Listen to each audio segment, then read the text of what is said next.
Kanchan Outlook।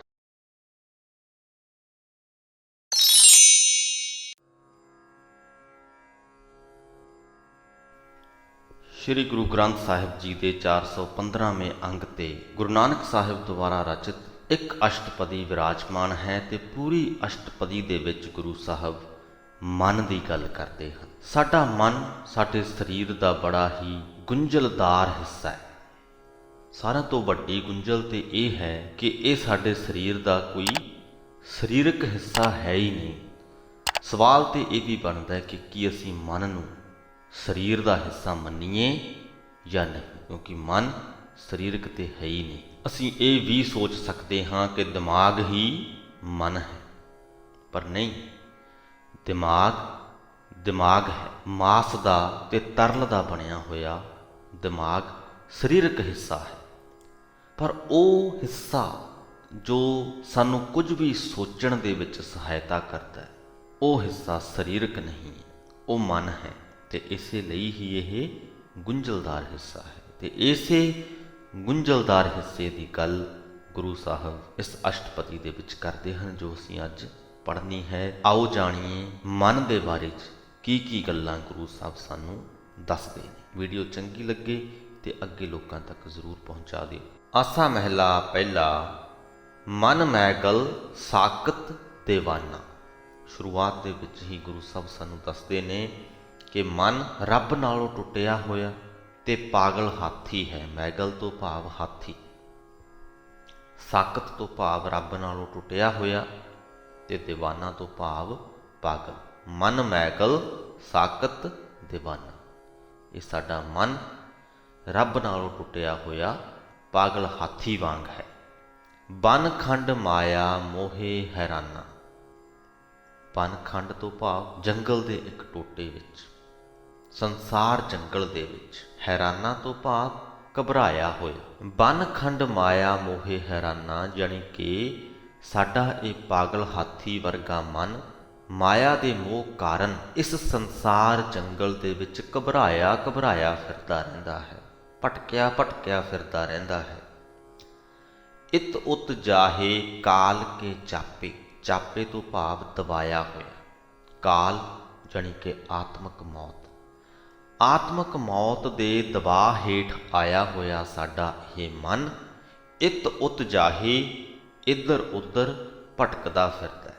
ਪਰ ਇਸ ਭਟਕਣਾ ਤੋਂ ਬਚਣ ਦਾ ਤਰੀਕਾ ਹੈ ਕਿ ਅਸੀਂ ਗੁਰੂ ਦੇ ਲੜ ਲੱਗ ਜਾਈਏ, ਗੁਰਮੁਖ ਹੋ ਜਾਈਏ, ਕਿਉਂਕਿ ਗੁਰਮੁਖ ਖੋਜ ਲਹੈ ਘਰ ਆਪੇ। ਕਿਉਂਕਿ ਜੋ ਗੁਰਮੁਖ ਹੈ ਉਹ ਆਪਣੇ ਹਿਰਦੇ ਘਰ ਦੇ ਵਿੱਚ ਹੀ ਪਰਮਾਤਮਾ ਦਾ ਟਿਕਾਣਾ ਲੱਭ ਲੈਂਦਾ ਹੈ।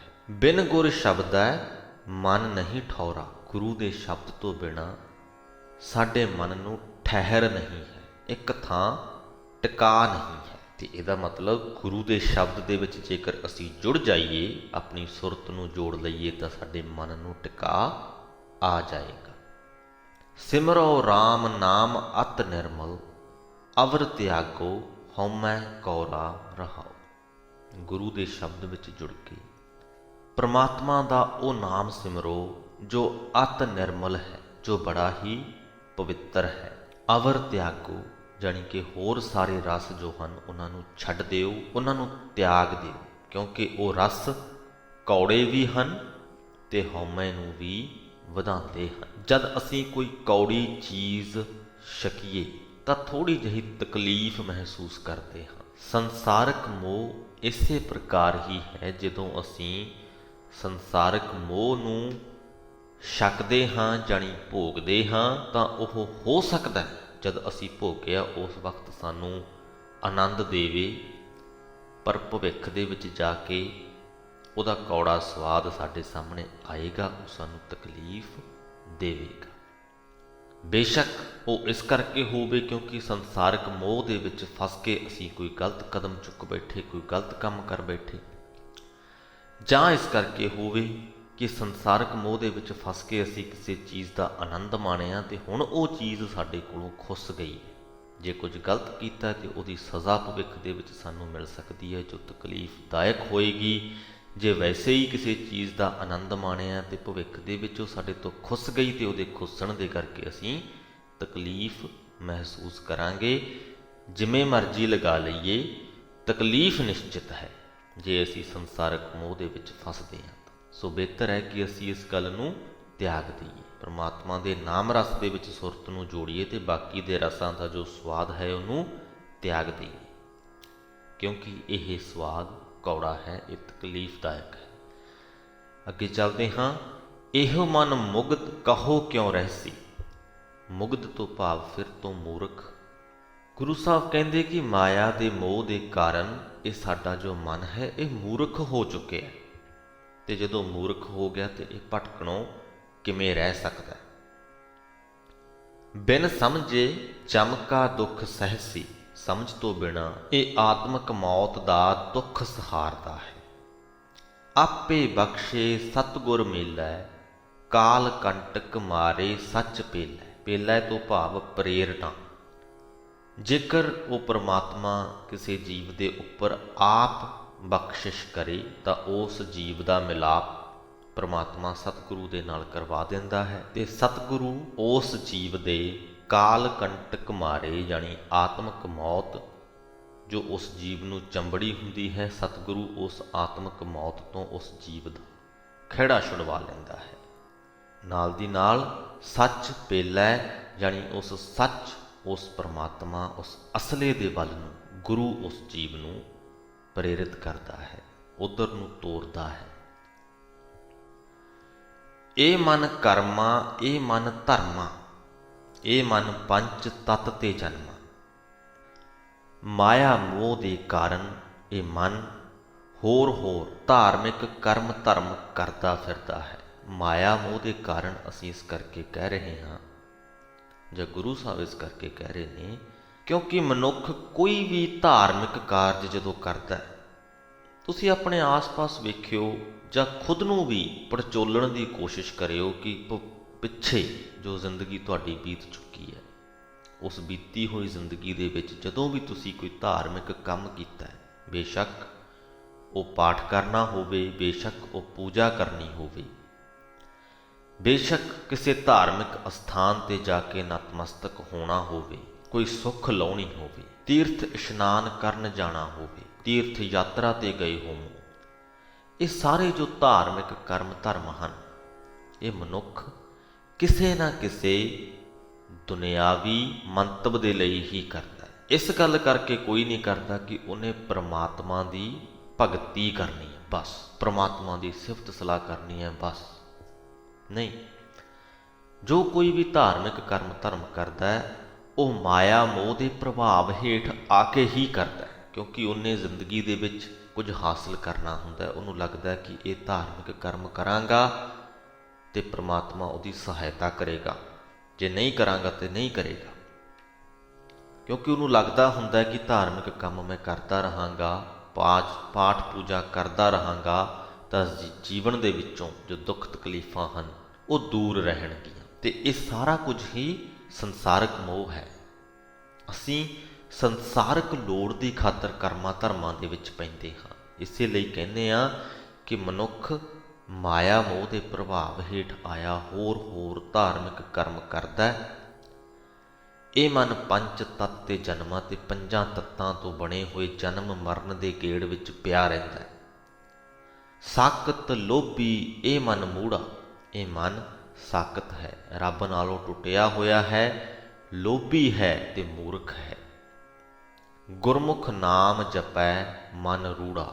ਰੂੜਾ ਤੋਂ ਭਾਵ ਸੁੰਦਰ, ਤੇ ਦੂਜੇ ਪਾਸੇ ਗੁਰਮੁਖ ਹੈ, ਗੁਰੂ ਦੇ ਸਨਮੁਖ ਹੋਇਆ ਜੀਵ ਹੈ ਜੋ ਨਾਮ ਜਪਦਾ ਹੈ ਤੇ ਆਪਣੇ ਮਨ ਨੂੰ ਸੁੰਦਰ ਬਣਾ ਲੈਂਦਾ ਹੈ। ਗੁਰਮੁਖ ਮਨ ਅਸਥਾਨੇ ਸੋਈ। ਗੁਰਮੁਖ ਤ੍ਰਿਭਵਨ ਸੋਝੀ ਹੋਈ। ਜੋ ਗੁਰਮੁਖ ਹੈ ਉਹ ਆਪਣੇ ਮਨ ਵਿੱਚ ਉਸ ਪਰਮਾਤਮਾ ਨੂੰ ਸਥਾਨ ਦਿੰਦਾ ਹੈ। ਉਹ ਪਰਮਾਤਮਾ ਜੋ ਤਿੰਨਾਂ ਭਵਨਾਂ ਦਾ ਮਾਲਕ ਹੈ, ਉਸ ਪਰਮਾਤਮਾ ਦੀ ਸਮਝ ਗੁਰਮੁਖ ਨੂੰ ਆ ਜਾਂਦੀ ਹੈ।